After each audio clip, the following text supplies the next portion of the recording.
మీలో ఎవరికైనా బహుమతి ఇస్తే, లేదంటే మీకే ఎవరైనా బహుమతి ఇస్తే సంతోషపడే బహుమతి ఇస్తారా, ఏడ్చే బహుమతి ఇస్తారా? కదా.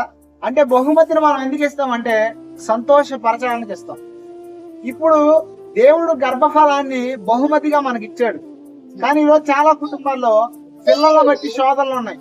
పిల్లల్ని చిన్న వయసు నుంచి సాకి వారికి ఒక వయసు వచ్చేంత వరకు పెంచుతారు. అయితే ఒక వయసు వచ్చిన తర్వాత పిల్లలు అండగా ఉంటారు, ఒక వయసు వచ్చిన తర్వాత పిల్లలు మాకు తోడుగా ఉంటారని అనుకుంటారు. కానీ అదే పిల్లలు పక్కలో బళ్ళె పోట్లాగా తయారవుతున్నారు. ఎందుకని?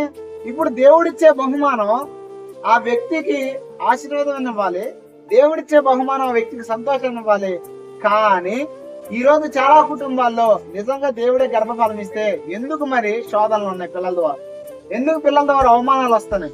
ఎందుకు పిల్లల ద్వారా నిందలు వస్తున్నాయి? ఇప్పుడు ఇది పుట్టినరోజు చేసుకునేది ఎవరంటే చిన్నపిల్లలు.